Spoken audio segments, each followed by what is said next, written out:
आज इतना शुभ दिन है, हमारे मालती आज इतना अच्छा रिजल्ट किया और आज ही अच्छा संदेश आया लड़के वालों से। उन्हें हमारे मालती पसंद आ गई और इसी हफ्ते ही वो लोग शगुन भेजने वाला है। तुम ये क्या कह रही हो? हाँ, आज ही खबर मिली है, इसीलिए तो मैं पंडित जी को भी बुला लाई। कल सुबह ही आएंगे। इतना कुछ हो गया और तुमने मुझे कुछ बताया नहीं? बताना क्या है, सब कुछ तो आपको सामने ही हो रहा है। आपको ये सब पे ध्यान रहे तब ना। अच्छा छोड़िए ये सब बातें, मैं कह रही हूँ कि पंडित जी को कह के अगले महीने मालती की शादी की तारीख ठीक कर लो क्या? मुझे तो कुछ समझ में नहीं आ रहा है। अच्छा यही होगा, एक बार मालती से पूछ लेगा। आपको जो मर्जी वही करे।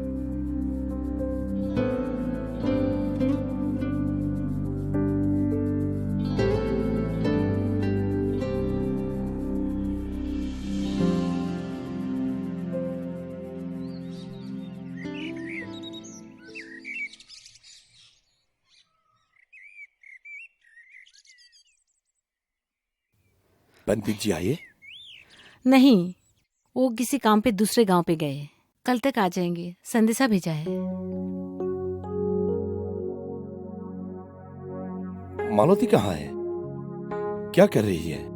करेगी क्या, सुबह से बिस्तर पर लेटी है, कुछ खाया पिया भी नहीं और बात तक भी नहीं कर रही है। तो मनाओ उसे। तुमने कुछ पूछा? क्या कहा उसने? आप भी क्या कहते हो जी, शादी ब्याह की बात भला लड़की से कोई पूछता है क्या? मेरे माता पिता ने कभी नहीं पूछा मेरी शादी के बारे में। आपके साथ ब्याह कर दी, चुपचाप आपके साथ चली आई। लेकिन आज समय बदल चुका है, एक बार पूछ तो लो। आप ही पूछिए आपके लड़की से, मैं पूछने वाली नहीं हूँ।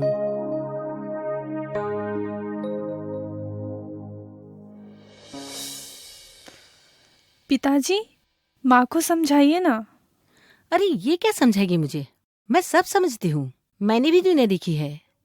वो निकम्मा हिरण्य तुम्हारा दिमाग खराब करके रखा है। खुद तो निकम्मे की तरह घूमते फिरते रहते हैं, कविता सुनाते रहते हैं, ऊपर से वो तुम्हें कलेक्टर बनाएगी। निकम्मा कहीं का। तुम चुप रहो रुक्मिणी, मैं अपनी बेटी से बातें कर रहा हूँ ना। जाओ हमारे लिए खाना लगाओ। हाँ हाँ, बातें करते रहो, उसे सर पर चढ़ा के रखो।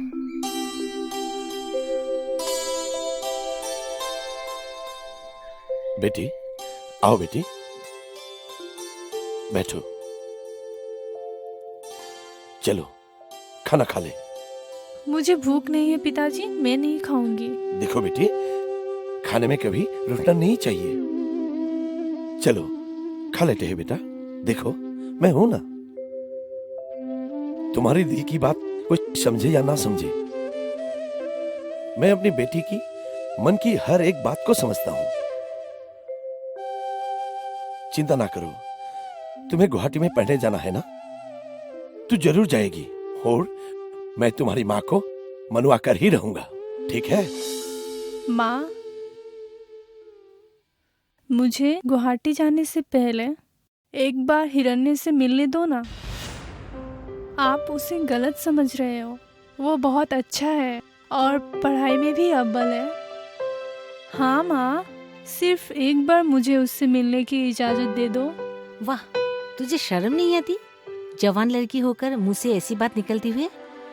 कोई जरूरत नहीं उसे मिलना, वो क्या खाक कर लेगा जिंदगी में, कभी बनकर वो कुछ कर नहीं पाएगा। माँ, आपने ऐसा बात बोल के मुझे बहुत दुख दिया है। मेरा हिरण्य के साथ कोई प्यार वार का चक्कर नहीं है, लेकिन उसकी आदतें, चिंता, भावना, ये मुझे बहुत अच्छा लगता है और उसके कविता पढ़कर भी मुझे बहुत अच्छा लगता है। उसका भी मन था गुवाहाटी में जाकर पढ़ने का, लेकिन वो क्या सिद्धांत लिया मुझे पता नहीं। तेरे पिताजी के कारण ही मैं तुझे गुवाहाटी पढ़ने की इजाजत दे दी, लेकिन इससे ज्यादा कुछ बोलेगी तो मुझसे बुरा कोई नहीं होगा। माँ, सिर्फ एक बार के लिए मुझे उससे मिलने दो ना, मैं आपके सामने हाथ जोड़ती हूँ। ज्यादा मत बोल, एक थप्पड़ दूंगी।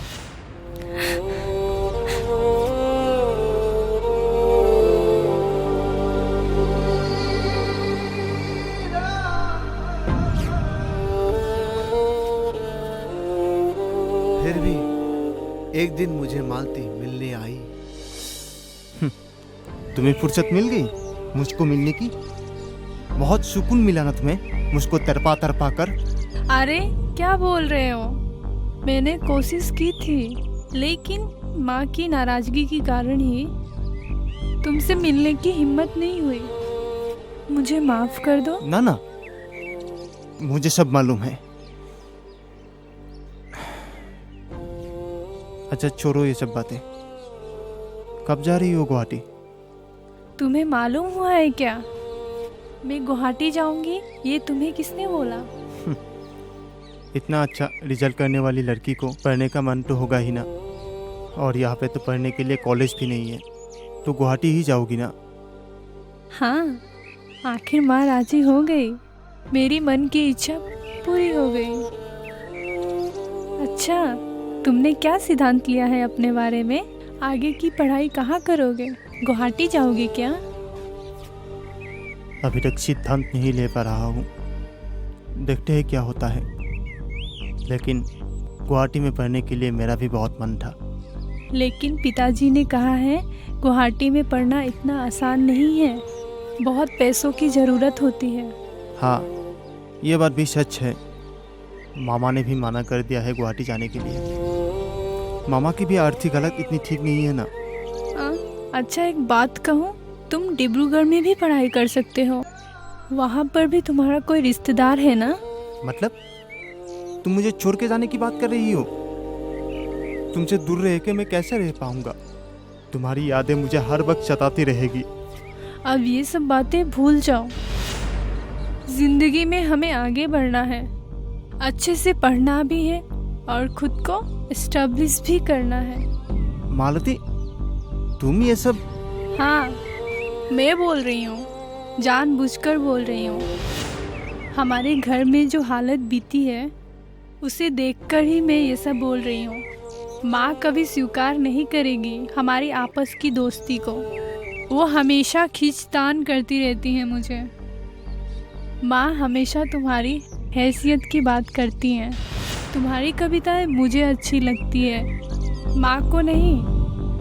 माँ कभी भी एक कवि के साथ मेरा रिश्ता स्वीकार नहीं करेंगी। इसीलिए मैं आज तुमसे जीवन भर के लिए विदा लेने आई हूँ। तुम मुझे भूल जाओ हिरण्या। मेरी याद हमेशा के लिए दिल से निकाल दो हिरण्या। ये तुमसे रिक्वेस्ट है मेरी। अब कुछ मत बोलना, मैं अभी जा रही हूँ। मुझे भूल जाओ हिरण्या, प्लीज।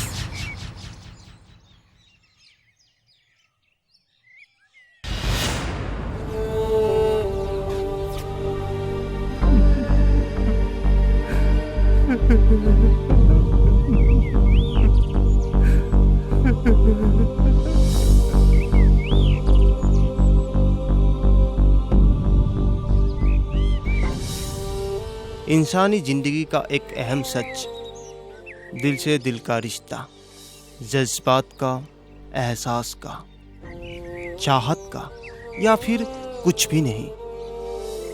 ये सभी जानते हैं हम सभी एक दायरे में रहते हैं, एक रीत के अनुसार जिंदगी जीते हैं। हमें घुटन होती है, हमें अकेलापन होता है, हजारों के बीच में भी तन्हा पाते हैं, जैसे सब कुछ होते हुए भी किसी की तलाश रहती है। या शायद बहुत लोग बिन बोले दुनिया से रुखसत हो जाते हैं, कुछ बिना किसी स्वार्थ से, बिना किसी लालच के किसी को दिल से अपना मानते हैं। हालांकि उसे पता होता है उसे कुछ हासिल होने वाला नहीं, फिर भी एक दिल में भूख सी उठती है किसी अपने की होने की, सबसे अलग, सबसे जुदा, जिसकी ना होने से जिंदगी बेरंग लगती हो। क्योंकि कभी कभार इंसान खास रिश्तों को भी कुछ कह नहीं पाता, एहसास दिलाने में नाकाम रहता है। उसे लगता है किसी ऊंचाई में जाकर मन खोल के रोए, दिल का गुबार जितने हैं बस बाहर निकलते हैं। इंसानी जिंदगी का ये एक अहम सच है।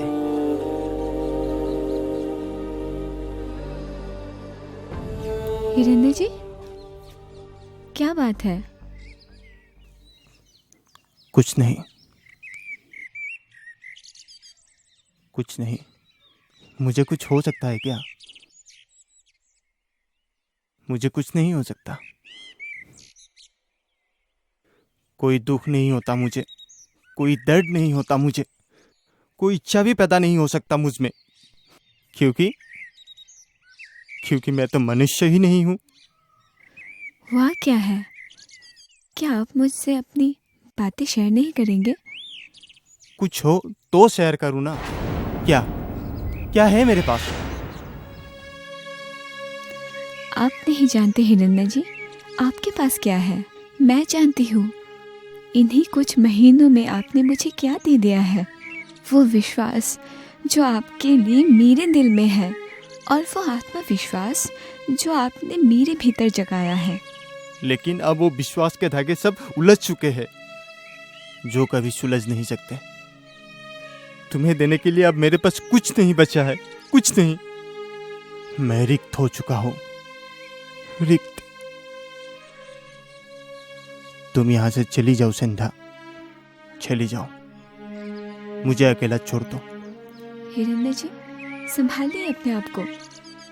तुम जाओ यहां से, मुझे अकेला छोड़ दो। हिरण्य जी, जाओ जाओ।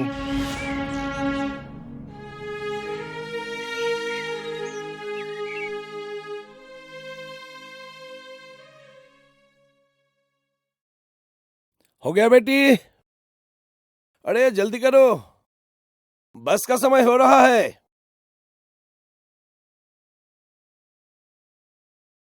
चलो पिताजी, मेरा हो गया। चिंता मत करो ना माँ। गुवाहाटी कोई दिल्ली जैसा दूर है क्या? यहाँ पास में ही तो है, बस ये घर और चौखट। और मैं आती भी तो रहूंगी। बेकार की चिंता कर रही हो। जानती हूँ बेटी, लेकिन तुम्हें अपने से दूर करते हुए दिल नहीं मानता। आखिर माँ का दिल है ना, तू नहीं समझेगी।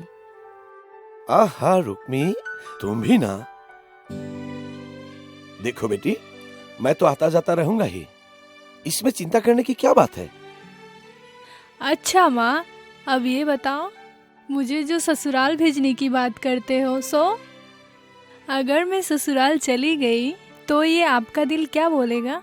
हाँ, दिल तो तब भी रोएगी, लेकिन आंसू खुशी की होगी। शंका तो नहीं रहेगी ना। मन में तसल्ली रहेगी कि तुझे वहाँ कोई देखभाल करने के लिए अपना है। जानती हूँ माँ, जानती हूँ, अच्छे से जानती हूँ। लेकिन तुम नहीं जानती हो तुम्हारी बेटी कितनी बहादुर है।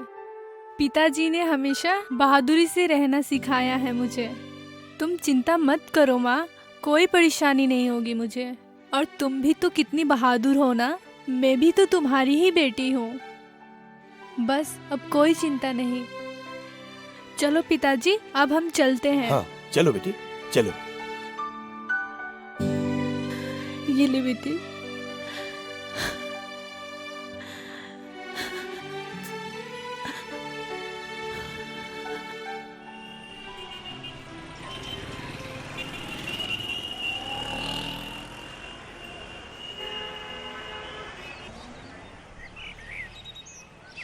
क्या बात है बेटी, माँ की याद आ रही है क्या?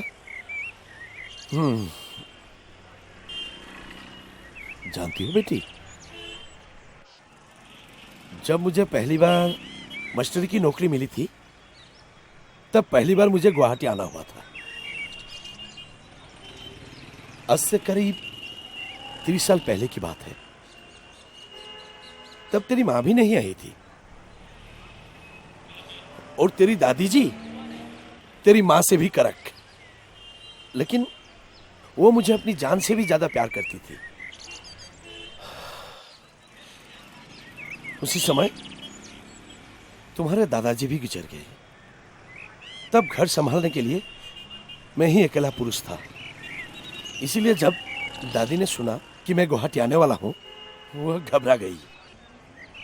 और उन्होंने घबरा कर, जानती हो बेटी, सारे घर को नहीं पूरा गांव को ही बुला लिया और सबके सामने ऐलान कर दिया था।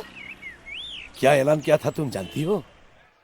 वो ऐलान किया था कि ये अगर गुवाहाटी जाएगा तो मैं जहर पीकर मर जाऊंगी। देखो, और आज तुम आ गई। चिंता की कोई बात नहीं। पिताजी, हाँ, आपने कहा था ना आपका कोई रिश्तेदार है यहाँ। अरे हाँ, वही तो, विकास शर्मा। विकास शर्मा के घर ही हम जा रहे हैं, लेकिन अब विकास शर्मा नहीं रहे। उनकी बीवी, ओ माधवी चाची। हाँ, वही विकास शर्मा की धर्म पत्नी माधवी चाची, उन्हीं के घर हम अब जा रहे हैं। ठीक है, चलो, थोड़ी दूर जाने से उनका घर मिल जाएगा। ठीक है, चलो।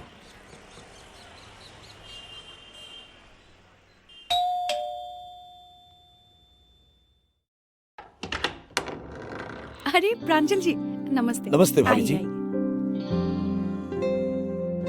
चलिए बैठिए।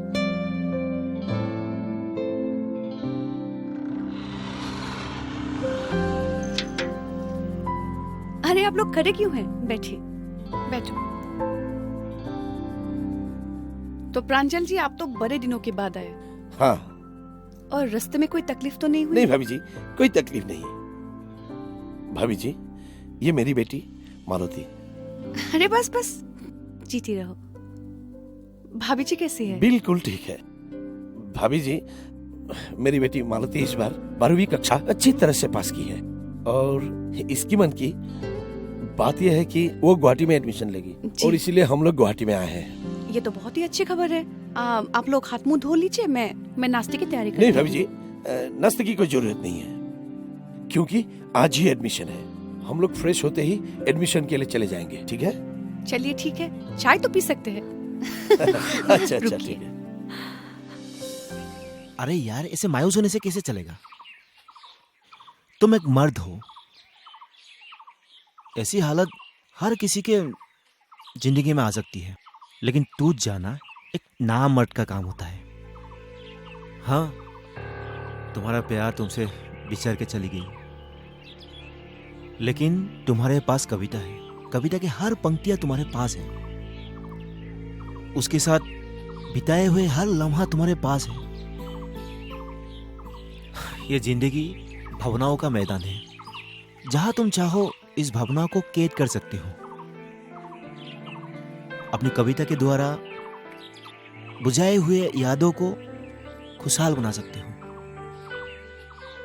मैं तुमसे यही उम्मीद करता हूं कि तुम अपना कविता के द्वारा मन में हिम्मत लाओ। हाँ यार, मैं भी यही सोचता हूँ,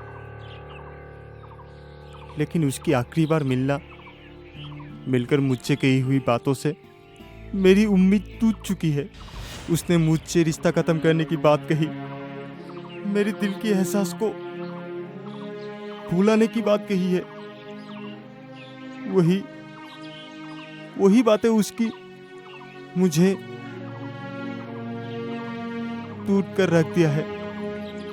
मेरे प्यार अभी मुझसे नफरत करती है,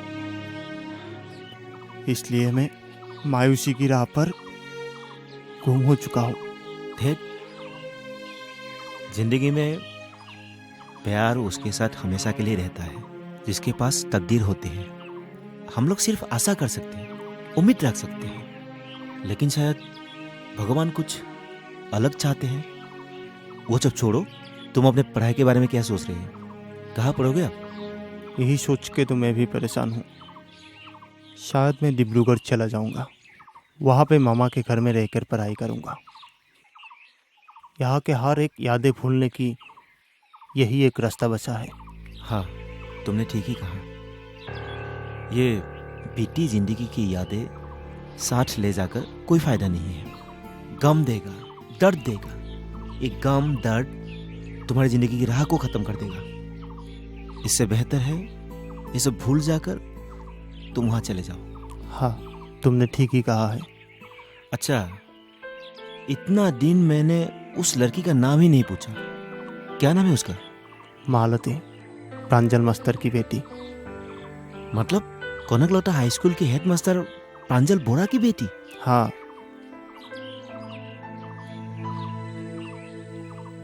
तो भाई साहब सब कुछ अच्छे से हो गया ना? हाँ भाभी जी, सब कुछ ठीक ठाक हो गया। हाँ, लेकिन थोड़ा समय लगा। चलिए कोई बात नहीं, अच्छे से हो तो गया। अब तो आपका आना जाना लगा ही रहेगा। मालती बेटिया जो यहाँ पे रहेगी, है ना? अब मैं भी तो यहाँ अकेली पड़ गई थी।